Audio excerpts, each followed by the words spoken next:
Hello guys, welcome to my channel. So if you're using Microsoft Photos app to open any picture and if you're receiving this error, then please follow the steps shown in this video. To fix it, type in Photos in Windows search box, make a right click on Photos app over here and then go to app settings.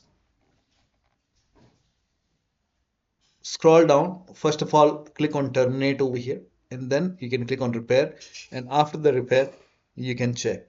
If that does not work, you can also perform reset. So click on reset, and once the reset is done, you can try to open picture and then you can check.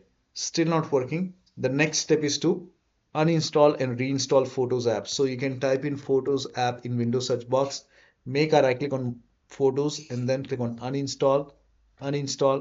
Now once the uninstall is complete, you can go to Microsoft Store and in the search box you can type in Photos and then click on Microsoft Photos over here, and then you can install Photos app once again.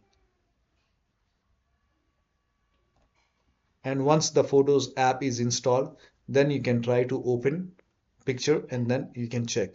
But still you are receiving the error.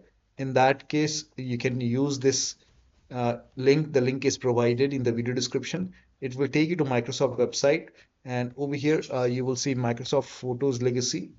Click on download, and this will prompt you to open Microsoft Store. So open Microsoft Store, and if not install, you can install it. And then whichever picture you want to open, you can make a right click and you can open with, and you can use Photos Legacy to open that picture.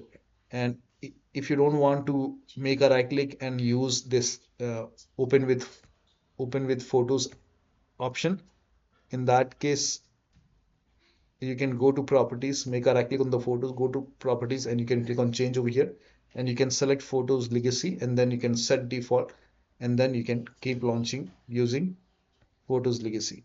So this is how you can fix the error. So that'll be all. Thank you so much for your time, and please like this video and subscribe to my channel.